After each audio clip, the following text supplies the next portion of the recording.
우리 함께 하나님 말씀 함께 읽겠습니다. 에베소서 1장 3절에서 14절까지 말씀입니다. 에베소서 1장 3절에서 14절까지 말씀. 제가 한 절, 여러분들 한 절 교독해서 읽겠습니다. 제가 먼저 읽겠습니다. 찬송하리로다. 하나님 곧 우리 주 예수 그리스도의 아버지께서 그리스도 안에서 하늘에 속한 모든 신령한 복을 우리에게 주시되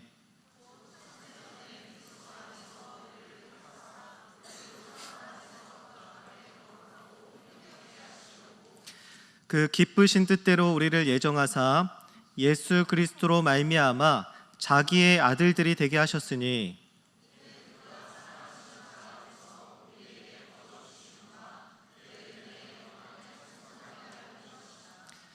우리는 그리스도 안에서 그의 은혜의 풍성함을 따라 그의 피로 말미암아 속량 곧 죄사함을 받았느니라.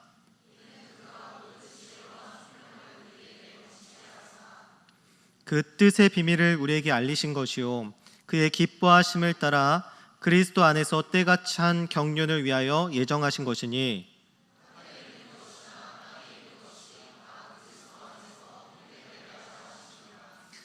모든 일을 그의 뜻의 결정대로 일하시는 이의 계획을 따라 우리가 예정을 입어 그 안에서 기업이 되었으니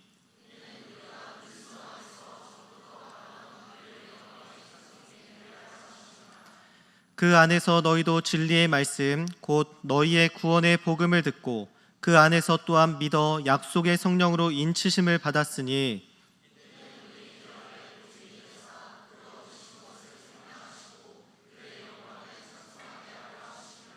아멘. 네, 우리 좌우 앞뒤로 함께 인사하겠습니다. 우리는 그리스도의 몸된 교회입니다. 그리스도께서 교회의 머리 되십니다. 아멘. 지난주 말씀에서 우리는 사도 바울의 축복과 인사에 대해서 함께 말씀을 살펴봤습니다. 어떤 내용인지 잠깐 다시 한번 살펴보는 시간을 좀 갖겠습니다. 에베소서 1장 1절의 말씀은 이렇게 말씀하고 있죠. 우리 이 말씀도 같이 함께 읽겠습니다. 하나님의 뜻으로 말미암아 그리스도 예수의 사도된 바울은 에베소에 있는 성도들과 그리스도 예수 안에 있는 신실한 자들에게 편지하노니. 사도 바울은 에베소에 있는 성도들과 그리스도 예수 안에 있는 신실한 자들에게 편지를 하고 있습니다. 에베소는 로마 제국 안에서도 가장 번성한 도시, 그리고 정치, 경제, 사회, 문화에서도 가장 중심이 되고 핵심이 되는 도시 중에 하나라고 말씀을 드렸습니다. 특히 수많은 신들이 있었지만 그 중에서도 아데미 여신의 영향력이 아주 절대적이었다. 그리고 마술과 주술이 가득했던 도시가 에베소였다라고 말씀을 드렸어요.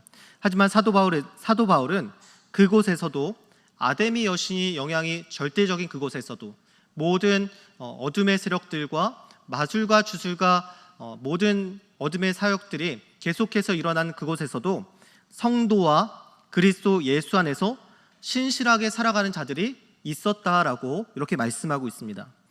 성도는 거룩한 무리, 즉 세상과 구별된 사람을 의미하죠. 세상과 구분되지 않은 사람들이 아니라 세상과 전혀 다른 삶을 살아가고 있는 사람들, 그 사람들이 바로 성도라는 것입니다.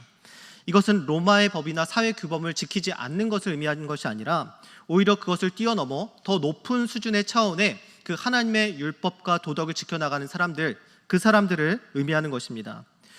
모든 성품적으로든 말로든 행실로든 무엇인가 완전히 다른 사람들, 세상 사람들과는 다른 윤리적 방식을 가지고 살아가는 사람들, 그런 사람들이 누구냐? 바로 성도다. 하나님께서 부르신 거룩한 자들이다. 그리스도 예수 안에서 살아가는 신실한 자들이다 라고 말씀하고 있는 것입니다. 하나님께서는 우리도 에베소에 있는 성도들과 신실한 자들처럼 우리를 대한민국에 그리고 서울에 있는 그 성도로 그리스도 예수 안에 있는 신실한 자들로 여러분들을 부르셨음을 믿으시길 바랍니다. 여러분 어떻습니까? 한 주간 하나님의 백성답게 그리스도 예수 안에서 신실한 자들로 살아가셨습니까? 세상과 구별된 삶을 여러분 한 주간 살아가셨습니까? 일주일에 한 번 와서 예배 드린다고 해서 우리가 성도가 되는 것은 아니죠. 이 세상에서 세상의 가치와 문화를 따르지 않고 하나님의 백성답게 거룩하고 정결하게 살아갈 때 우리는 그때서야 성도로서 살아가는 것입니다. 그리스도 예수 안에서 우리가 신실한 자로 그때서야 살아가는 것이죠. 그러나 이것은 우리의 힘만으로 될 수 없다라고 말씀을 드렸습니다. 그래서 에베소서 1장 2절에는 사도 바울이 이렇게 말씀합니다. 우리 같이 읽겠습니다. 하나님 우리 아버지와 주 예수 그리스도로부터 은혜와 평강이 너희에게 있을지어다. 사도 바울은 은혜와 평강의 출처가 어디에서부터 오냐라고 말씀하고 있냐면 하나님 우리 아버지와 주 예수 그리스도로부터 온다라고 말씀하고 있습니다. 그러니까 우리의 힘과 능력으로 이 은혜와 평강이 우리에게 주어지는 것이 아니라는 것이죠. 거룩하게 살아가는 힘과 능력이 어디서부터 오냐? 바로 우리 아버지 하나님과 그리스도 예수로부터 오게 되어 있다는 것입니다. 그러므로 우리가 구할 것은 무엇이냐? 바로 은혜와 평강이죠. 모든 죄와 사망에서 벗어나게 하신 그 하나님의 은혜와 모든 무너지고 막힌 관계를 예수 그리스도의 십자가로 화목케 하신 그 평강이 이 세상에서도 우리를 지키고 성도로 살아갈 수 있게 하는 그 힘이라는 것입니다. 그렇기 때문에 우리가 하나님께 이 모든 것들을 간구하며 기도하며 그것을 구해야 한다는 것입니다. 빌립보서 4장 6절 7절은 이렇게 말씀해요. 아무것도 염려하지 말고 다만 모든 일에 기도와 간구로 너희 구할 것을 감사함으로 하나님께 아뢰라. 아무것도 염려하지 말고 다만 모든 일에 기도와 간구로 너희 구할 것을 감사함으로 하나님께 아뢰라. 그리하면 모든 지각이 뛰어난 하나님의 평강이 그리스도 예수 안에서 너희 마음과 생각을 지키시리라. 우리가 기도하면 우리가 그 은혜와 평강을 간절히 사모함으로 구하면 하나님께서 그리스도 예수로부터 주어지는 그 은혜와 평강을 우리에게 주시고 그 은혜와 평강이 우리의 마음과 생각과 뜻과 삶을 지킬 것이다 라고 말씀하고 있는 것입니다. 이 에베소와 같은 세상에서 여러분들의 직장과 학교와 가정에서 하나님의 거룩한 백성으로 예수 그리스도 안에서 신실한 자들로 믿음을 지키며 살아가는 여러분들이 되시기를 예수님의 이름으로 축복합니다. 오늘 본문의 말씀 3절의 말씀을 이렇게 시작합니다. 우리 3절의 말씀도 함께 읽겠습니다. 시작. 찬송하리로다 하나님 곧 우리 주 예수 그리스도의 아버지께서 그리스도 안에서 하늘에 속한 모든 신령한 복을 우리에게 주시되. 사도 바울은 에베소 교회를 향해서 축복하고 인사를 한 후에 가장 본격적인 본론의 말씀을 들어가면서 어떤 말씀으로 시작하고 있느냐? 바로 찬송하리로다라는 이 말씀으로 이 본문의 말씀을 시작하고 있습니다. 여러분, 하나님을 찬송하는 것은 그리스도인들로서 굉장히 자연스러운 일이죠. 왜냐하면 하나님께서 우리를 구원해 주신 그 은혜를 알기 때문에 우리가 그 은혜를 생각하게 될 때 하나님을 찬송할 수밖에 없게 된다는 것입니다. 우리가 이 자리에 나와서 예배하는 것, 우리가 여러분 이 좋은 시간, 놀러가기 좋고 다른 거 할 수 있는 이 좋은 시간에 여러분들이 이 자리에 와서 예배하고 찬양하는 그 이유가 무엇입니까? 하나님의 은혜, 우리를 구원하신 그 놀라우신 하나님의 은혜를 알기 때문에 우리가 이 자리에 나와서 예배하고 찬송하는 것이죠. 우리는 설교를 듣기 전에 스프링 찬양팀과 함께 찬양을 했고요. 또 호산나 찬양대를 통해서 하나님께 영광을 올려드렸습니다. 이렇게 우리가 찬양하는 이유가 무엇입니까? 우리의 감정을 신나게 하고 분위기를 띄우게 하고 콘서트처럼 축제 분위기를 만들기 위해서 이렇게 찬양하는 것입니까? 그렇지 않다는 것이죠. 우리가 찬양하는 이유는 그 하나님의 놀라우신 은혜를 알기 때문에 우리가 자발적으로 하나님 앞에서 찬양하는 것입니다. 그래서 찬양은 아무나 할 수 없습니다. 누구나 찬양을 부를 수는 있을 것이죠. 입을 벌리고 노래를 읊조리고 음을 따라 부를 수는 있을 것입니다. 그러나 그 가사를 통해서 하나님께 올려드리는 진심 어린 찬양은 아무나 누구나 할 수 없다는 것입니다. 그런 부분에서 우리의 찬양을 점검해 보길 원합니다. 여러분, 우리는 찬양을 어떻게 하고 있습니까? 정말 하나님께 그 은혜와 감격으로 우리가 정말 그렇게 하나님을 찬양하고 있습니까? 아니면 분위기에 취해서 그냥 음율이 좋으니까 우리가 그렇게 맞춰서 찬양하고 있습니까? 바라기는 여러분 모두가 그 살아계신 하나님의 사랑과 예수 그리스도의 십자가의 은혜로 구원받아 이 감격의 찬양과 진실한 예배를 올려드리시기를 예수님의 이름으로 축복합니다. 여러분, 찬송은 언제 하는 것입니까? 여러분들이 진심으로 찬양하게 될 때는 과연 언제입니까? 여러분들이 진심으로 마음에서 우러나오는 그 찬송을 하게 될 때가 언제입니까? 아마 여러분들의 상황을 회복시키실 때, 어떤 어려운 문제가 있었는데 하나님의 도우심으로 해결됐을 때, 내가 바라던 것들을 하나님께서 이루어 주셨을 때 우리는 그때에서야 하나님을 진심으로 찬송하게 된다는 것입니다. 물론 신앙이 굉장히 성숙하고 좋은 사람들은 고난 가운데서도 하나님을 찬송할 수 있습니다. 마치 바울과 실라가 그 감옥에 갇혀서 하나님을 찬양했던 것처럼, 정말 신앙이 성숙한 사람은 고난 가운데서도, 역경 가운데서도 불평이 아니라 하나님을 찬양할 수 있다는 것이죠. 그러나 대부분의 사람들은 어떻습니까? 무엇인가 간절한 소원이 이루어졌을 때 우리가 그때에 하나님을 찬양한다는 것입니다. 이스라엘 역사에서 남유다 왕국의 히스기야 왕은 굉장히 유명한 왕이죠. 남유다 왕국을 완전히 개혁한 사람이었습니다. 그는 하나님 앞에서 신실한 삶을 살아갔지만 죽을 병에 걸렸고 이를 위해서 하나님께 간절히 기도했습니다. 그때 하나님께서 그의 기도를 들으시고 그의 생명을 15년 연장시켜 주셨습니다. 그리고 나서 이 히스기야 왕이 이렇게 찬양하고 있습니다. 이사야 38장 20절에는 이렇게 말씀해요. 여호와께서 나를 구원하시리니 우리가 종신토록 여호와의 전에서 수금으로 나의 노래를 노래하리로다. 우리는 우리를 구원하신 그 하나님을 경험하게 될 때, 우리를 건지시고 살리시고 모든 죄와 속박에서 사망에서 건지시는 그 하나님을 경험할 때에야 우리는 진심으로 마음을 다해서 하나님을 찬양하게 된다는 것입니다. 특히 여러분들이 예수님을 인격적으로 만났을 때 우러나오는 그 진심 어린 찬송을 여러분들은 기억하고 계십니까? 그 감격의 찬양이 지금도 여러분 안에 이어지고 있습니까? 저는 모태신앙으로 중3 때까지는 종교 생활을 했습니다. 어려서부터 부모님에 의해서 저의 자의가 아니라 타의에 의해서 교회를 다녔습니다. 그런데 중3 때 흰돌산 기도원으로 수련을 갔어요. 여러분 흰돌산 기도원 아십니까? 아시는 분들은 아마 저와 연배가 비슷한 분들일 거예요. 연세중앙교회에서 운영하고 있는 곳인데, 당시에는 이 흰돌산 기도원이 5,000명 정도가 이제 수용할 수 있는 그런 기도원이거든요. 근데 그 기도원이 5,000명이 매번 계속 꽉 찼습니다. 흰돌산 기도원의 수련의 스케줄이 어떠냐면, 예배 4시간 드리고 밥 1시간 30분 먹고, 예배 4시간 드리고 1시간 30분 식사하고, 또 예배 3, 4시간 드리고 1시간 30분 식사하고, 이게 하루의 스케줄이에요. 근데 며칠 하냐면 3박 4일을 그렇게 합니다. 그리고 의자가 아니에요. 바닥에 앉아서 다닥 붙어가지고 다리도 필 수 없을 정도로 그렇게 3박 4일을 수련을 해요. 여러분 어떻습니까? 언제 한번 갈까요? 네. 은혜가 되겠죠. 어쨌든 그런 스케줄로 이루어진 그 수련에 제가 믿음도 없었고 부모님에 의해서 억지로 이렇게 신앙생활을 했던 제가 그 수련을 견딜 수 있겠습니까? 견딜 수 없죠. 한 번 드리고 나서 예배를 참석하지 않았습니다. 너무 힘들었기 때문이죠. 그때가 여름이었는데 같이 온 또래 친구들과 함께 한 번 그냥 수련 거기 집회 참석하고, 그리고 나와서 이제 샤워장에 가서 계속 물놀이 하면서 그렇게 시간을 보냈습니다. 그리고 그 양심이 있어서, 어쨌든 돈을 내고 왔잖아요. 양심이 있어서 그 3박 4일 마지막 저녁 집회는 들어갔습니다. 들어갔는데 거기가 5,000명 수용하는 공간이니까 얼마나 크겠어요.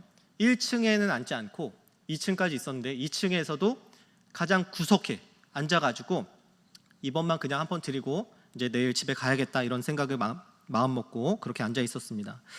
근데 그 앞에서 목사님 보니까 목사님이 정말 그 손가락 한 마디처럼 그렇게 작게 보였습니다. 그 목사님께서 갑자기 설교하시다가 손가락을 앞으로 향해서 뻗으시면서 너 때문에 예수님이 돌아가셨어.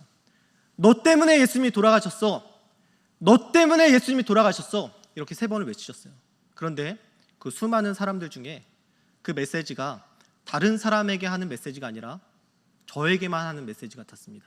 그 메시지를 3번 들을 때마다 제 마음에 콕 박히는 그런 일들이 일어났습니다. 저는 그 이전에 그 말씀을 듣고 그 메시지를 듣고 이전에 죄라고 생각하지 않았던 것들, 아무런 생각 없이 행동했던 것들이 갑자기 죄로 여겨지기 시작했습니다. 제 안에서 갑자기 눈물과 콧물이 쏟아지기 시작하면서 성령께서 제 마음에 악한 생각들과 죄를 조명하시기 시작했습니다. 몇 시간 동안 그 자리에 앉아서 계속 울었던 것 같습니다. 그때 이후로부터 저는 예수님이 정말 나를 위해서 나의 죄를 위해서 십자가에 달려 돌아가신 것이 믿어지게 되었고요.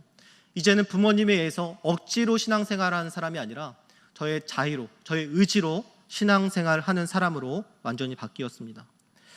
이러한 놀랄만한 체험들과 경험들, 하나님께서 마음을 만져주시고 인도하신 그런 경험들이 굉장히 많죠. 만약 하나님께서 저를 그냥 내버려 두셨다면 저는 고등학생 때부터 엄청나게 타락했을 것입니다. 하지만 하나님께서 그렇게 저를 인도하셨기 때문에 제가 이렇게 목사가 될 수 있었던 것 같습니다. 사도 바울도 마찬가지라는 겁니다. 사도 바울이 어떤 사람이었습니까? 예수님을 만나기 전까지 그리스도인들을 잡아 가두며 죽였던 사람이죠. 사도행전 8장에 보니까 스데반이 죽고 예루살렘에 큰 박해가 일어났는데 그 박해의 중심부에 누가 있었냐면 바로 사도 바울이 있었다라고 성경은 말씀하고 있습니다. 사도 바울이 얼마나 악랄하고 지독하게 그리스도인들을 박해했는지 그 악명이 각처에 퍼져 있었습니다. 그런데 예수님께서 그런 사도 바울을 불러주신 것이죠. 그를 용서하시기로 작정하신 것입니다. 그리고 사도 바울을 향해서 예수님께서 심지어 뭐라고 말씀하셨냐면 나의 택한 그릇이다라고 말씀하셨습니다. 그렇게 그리스도인들을 악랄하게 핍박하고 그리고 그들을 잡아 가두었던 그 사도 바울에게 나타나셔서 그를 구원하시고 그를 구원하신 것뿐만 아니라 나의 사도로 나의 택한 그릇이라고 그를 불러주셨다는 거예요. 사도 바울은 자신이 용서받을 수 없는 죄인임을 잘 알았던 사람입니다. 그래서 사도 바울은 자기 스스로를 죄인 중에 괴수라고 그렇게 말씀하고 있는 거예요. 그리고 지극히 작은 자 중에 가장 작은 자가 나다라고 말씀하는 것입니다. 제가 대학생 때 신학교이다 보니까 기숙사에 사는 사람들은 무조건 새벽 예배에 참석해야 했습니다. 예배가 마치면 강단 앞으로 올라가서 기도하는데 제 앞에 항상 어떤 신학생이 무릎 꿇고 울면서 기도를 했습니다. 그래서 매일 그 울면서 그렇게 기도하는 거 보니까 무슨 기도를 하길래 저렇게 맨날 울면서 기도할까 궁금해서 저의 기도를 잠깐 멈추고 그분의 기도수를 들어봤어요.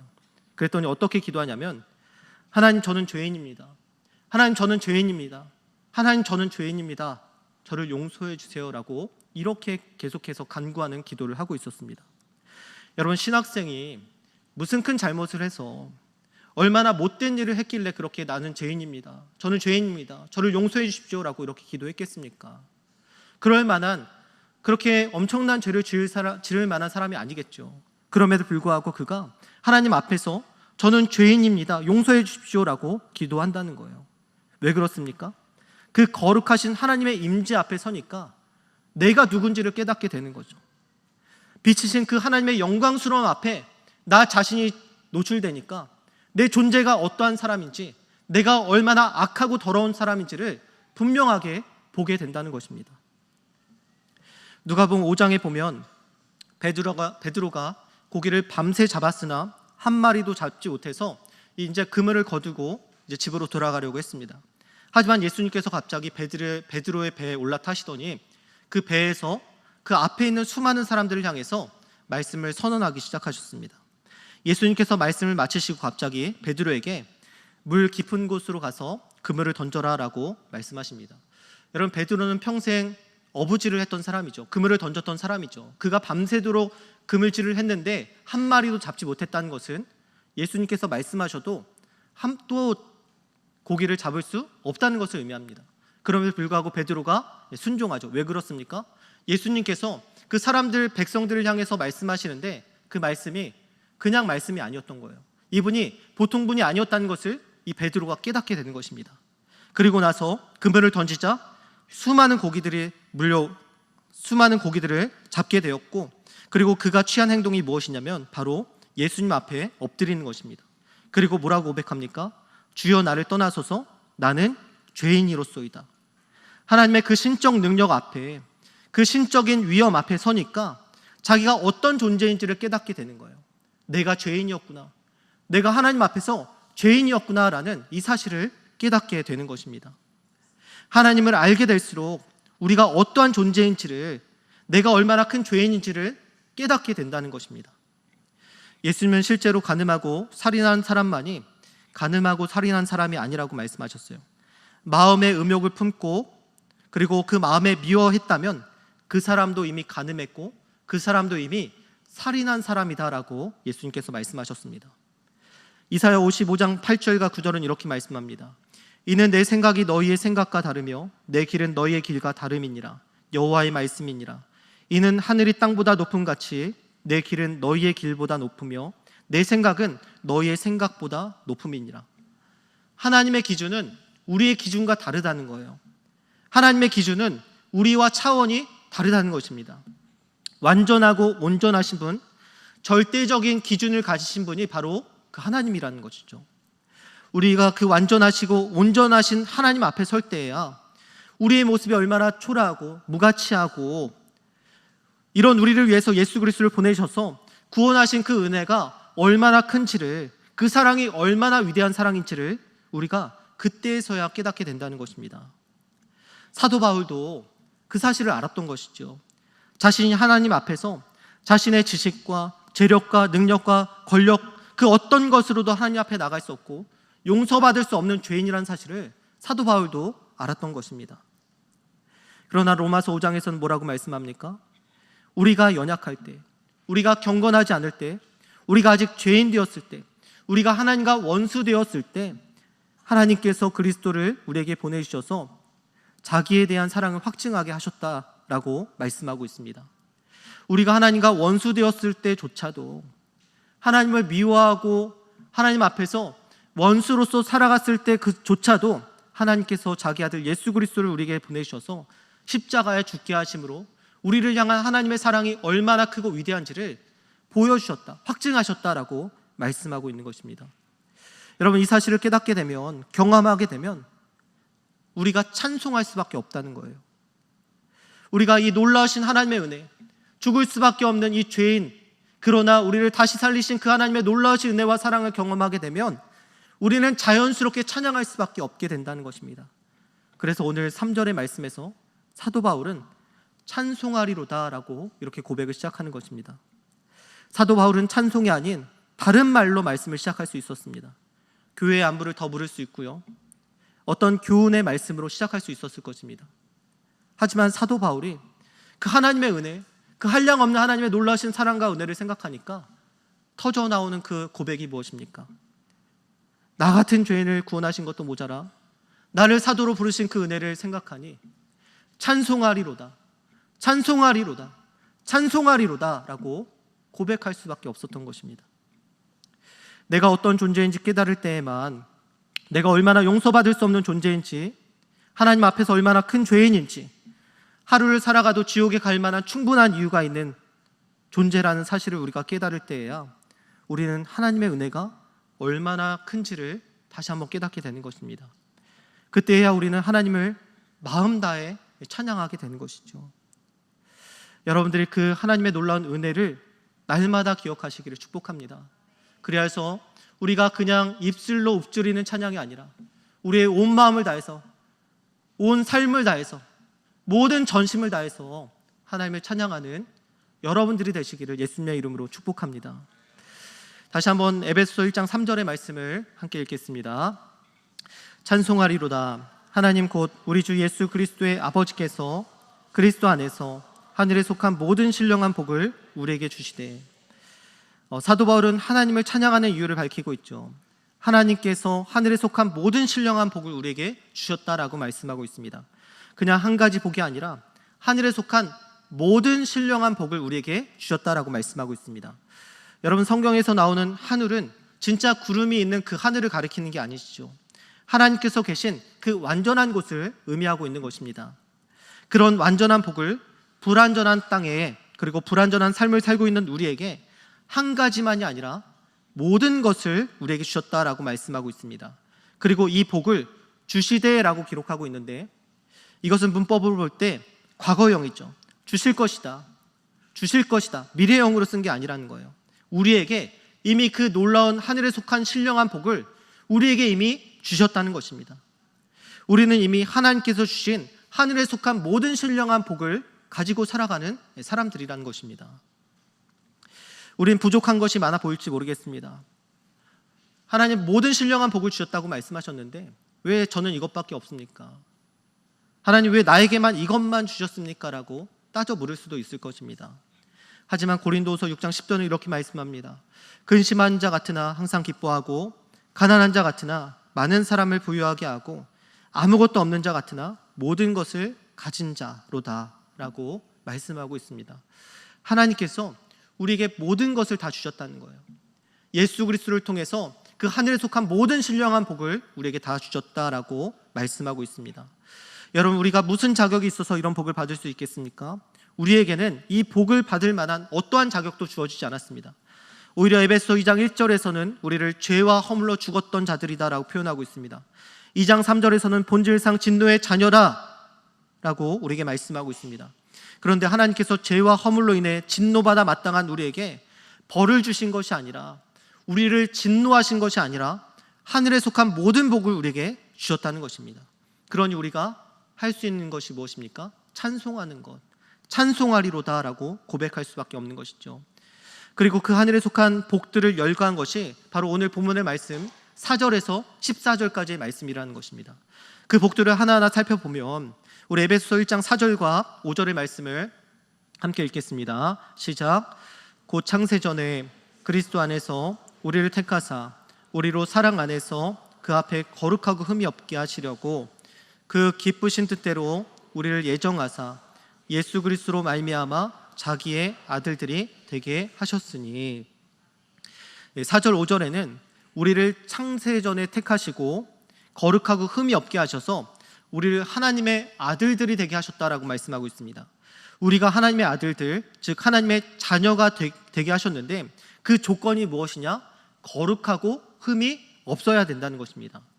우리가 아까도 말씀드렸듯이 온갖 더러움으로 얼룩진 자들인데 우리가 어떻게 그 거룩하고 흠이 없는 자들이 될 수 있겠습니까? 그것에 대해서 에베소서 1장 7절은 또 이렇게 말씀하고 있어요. 우리 같이 읽겠습니다. 우리는 그리스도 안에서 그의 은혜의 풍성함을 따라 그의 피로 말미암아 속량 곧 죄사함을 받았느니라. 아멘. 우리는 하나님 앞에서 거룩하고 흠이 없는 자, 그런 자가 될 수 없었지만 그의 피로 속량 곧 죄사함을 받았다라고 말씀하고 있는 것이죠. 여기서 그는 누구입니까? 예수 그리스도를 의미하고 있습니다. 예수님께서 십자가에서 우리의 죄를 위해서 죽으심으로 우리가 속량 곧 죄사함을 받아서 거룩하고 흠이 없는 하나님의 자녀가 될 수 있었다라고 우리에게 말씀하고 있습니다.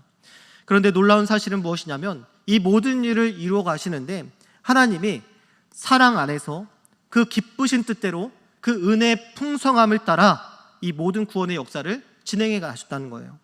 그냥 마지못해서 우리를 구원하신 것이 아니라, 그냥 할 일이 없어서 우리를 구원하신 것이 아니라, 그냥 선심 쓰듯이 우리를 구원하신 것이 아니라 그 사랑 안에서, 그 기쁨 안에서 그 은혜의 풍성함을 따라서 우리를 구원하셨다라고 말씀하고 있습니다. 무엇보다 하나님은 은혜가 풍성하신 분이기 때문에 우리를 구원하셨습니다. 만약 우리가 믿는 하나님께서 쪼잔한 분이라면, 자기 마음 가는 대로 행하시는 분이라면 우리가 어찌 구원을 받을 수 있겠습니까?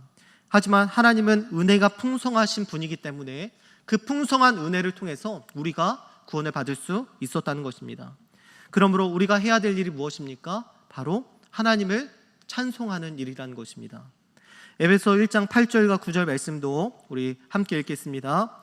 이는 그가 모든 지혜와 총명을 우리에게 넘치게 하사 그 뜻의 비밀을 우리에게 알리신 것이요 그의 기뻐하심을 따라 그리스도 안에서 때가 찬 경륜을 위하여 예정하신 것이니. 9절에 보니까 그 뜻의 비밀을 우리에게 알리신 것이요 라고 말씀하고 있어요. 그 뜻의 비밀이 무엇입니까? 10절의 말씀입니다. 10절의 말씀도 우리 같이 읽겠습니다. 하늘에 있는 것이나 땅에 있는 것이 다 그리스도 안에서 통일되게 하려 하심이라.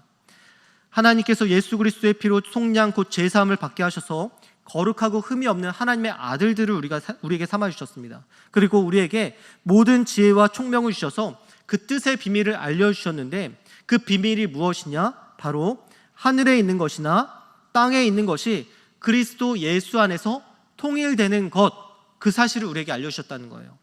하늘과 땅이 그리스도 예수 안에서 통일된다는 것, 바로 하나님께서 다스리시는 그 나라가 임한다는 것, 우리가 사는 이 세상이 완전한 새 창조의 모습으로 회복하게 된다는 것을 우리에게 알려주셨다는 것입니다.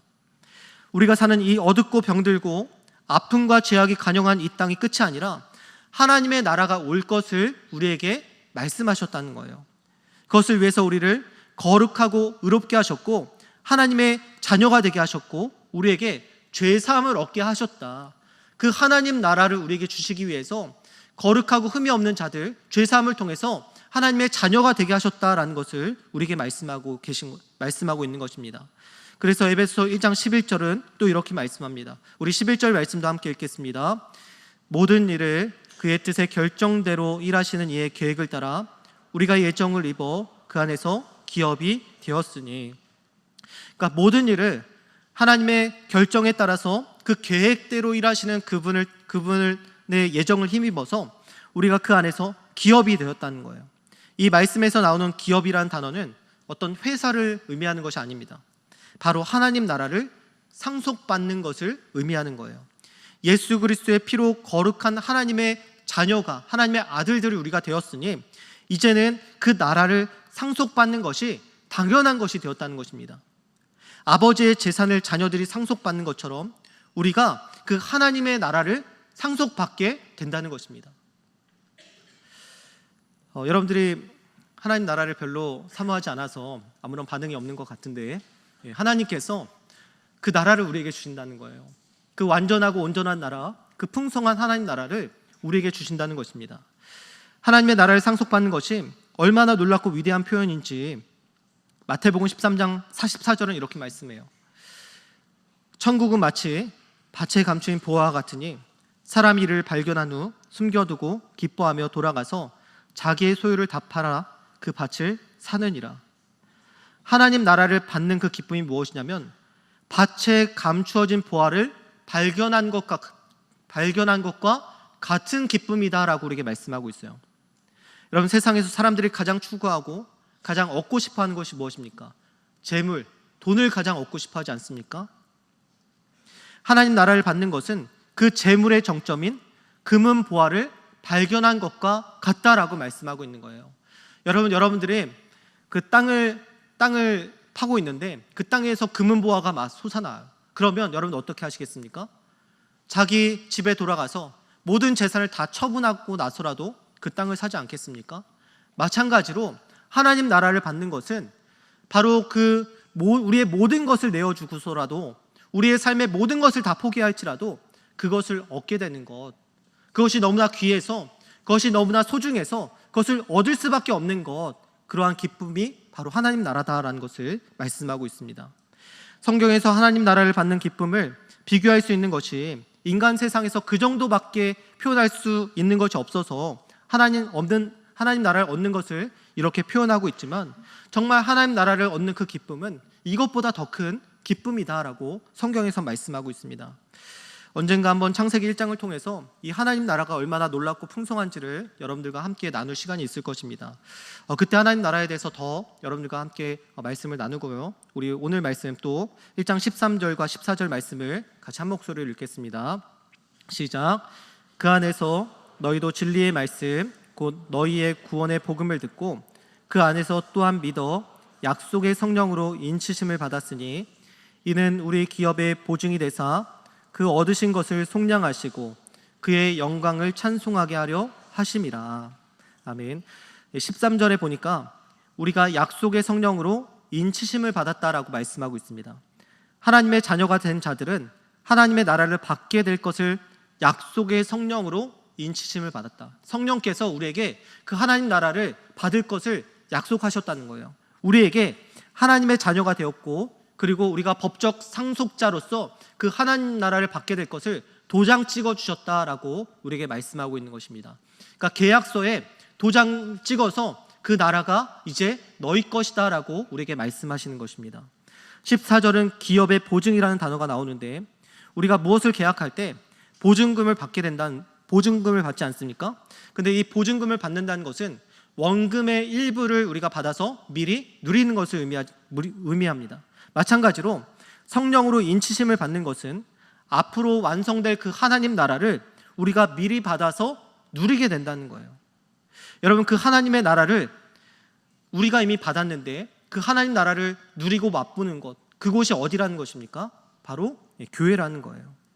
교회에서 하나님 나라를 누리고 맛볼 수 있다는 거예요. 그리고 교회만이 하나님 나라가 임했다는 가장 확실한 증거라는 것입니다.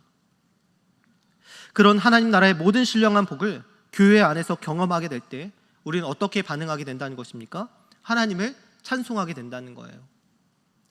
오늘 말씀의 구조를 살펴보면 삼위 하나님의 구원의 역사가 두드러지게 나타나는 것을 볼 수가 있습니다. 3절에서 6절까지는 성부 하나님께서 우리의 구원을 위해서 역사하신 그 사건들을 기록하고 있습니다.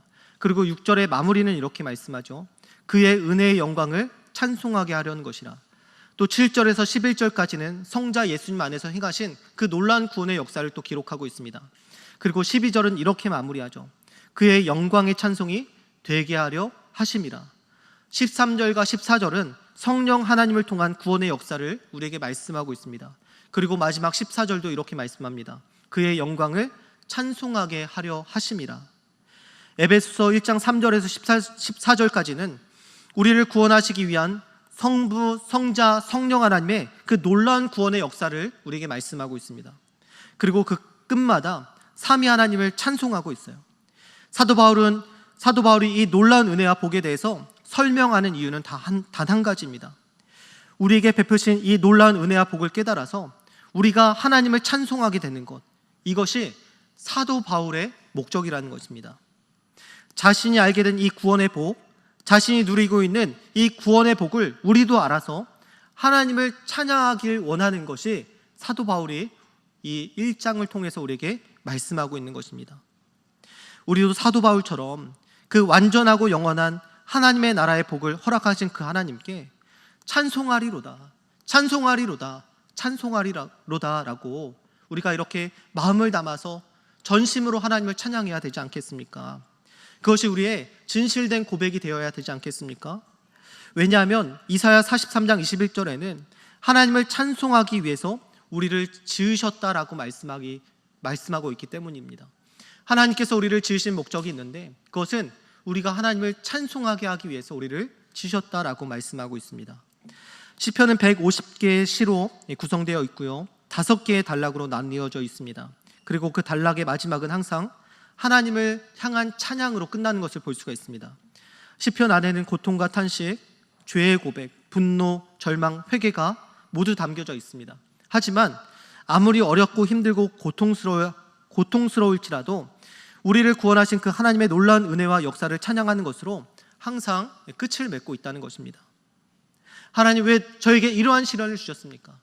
하나님, 왜 저에게 이러한 아픔을 주셨습니까? 하나님, 어찌하여 악인이 득세하고 있습니까? 라는 그런 탄식의 시가 있을지라도 항상 시편은 그 마지막을 하나님을 찬송하는 것으로 마무리한다는 것입니다. 구약을 살았던 믿음의 사람들도 우리의 인생의 목적이 하나님을 찬양하고 예배하는 것임을 잘 알았던 것입니다. 그래서 시편의 주제는 찬송이라고 말할 수 있을 것입니다. 하나님을 향해 찬송하는 것이 바로 시편의 주제입니다. 그래서 시편의 가장 마지막 장인 150편은 이렇게 시편을 마무리합니다. 시편 150편 1절에서 6절까지 우리 한 목소리로 함께 읽겠습니다. 천천히 읽어보겠습니다. 할렐루야, 그의 성소에서 하나님을 찬양하며 그의 권능의 궁창에서 그를 찬양할지어다. 그의 능하신 행동을 찬양하며 그의 지극히 위대하심을 따라 찬양할지어다. 나팔 소리로 찬양하며 비파와 수금으로 찬양할지어다. 소고치며 춤추어 찬양하며 현악과 퉁소로 찬양할지어다. 큰 소리 나는 재금으로 찬양하며 높은 소리 나는 재금으로 찬양할지어다. 호흡이 있는 자마다 여호와를 찬양할지어다. 할렐루야. 아멘. 각 절에서 어떤 말씀이 계속 반복되고 있습니까? 찬양하며 찬양하며 찬양하며 찬양할지어다 라는 말씀이 계속해서 반복되는 것을 볼 수가 있습니다. 우리의 인생의 목적이 무엇이냐? 하나님을 찬양하는 것임을 우리에게 말씀하고 있는 것입니다. 시편의 결론은 호흡이 있는 모든 자마다 여호와를 찬양할지로다. 호흡이 있는 모든 자마다 여호와를 찬양할지어다 라고 우리에게 말씀하고 있습니다. 여러분, 우리의 인생의 목적, 우리의 삶의 이유, 우리의 모든 예배의 이유는 바로 하나님을 찬양하는 것임을 여러분들이 믿으시길 바랍니다. 교회가 해야 할 것은 다른 것에 있지 않습니다. 무엇을 잘 해내는 것도 좋지만 하나님의 놀라운 이 구원의 은혜를 기억하며 하나님을 찬양하고 예배하는 것, 그것이야말로 우리의 목적임을 기억하시길 바랍니다. 구원받을 자격 없는 우리를 구원하신 그 삼위 하나님께 영광과 찬송을 올려드리는 우리 작은 예수 청년부가 되시기를 예수님의 이름으로 축복합니다. 하나님을 향한 찬양의 메아리가 여러분들을 통해 온 세상에 흘러넘치게 되기를, 우리 작은 예수 청년부를 통해서 온 세상 가운데 하나님을 찬양하는 목소리가 드높아지기를 예수님의 이름으로 축복합니다.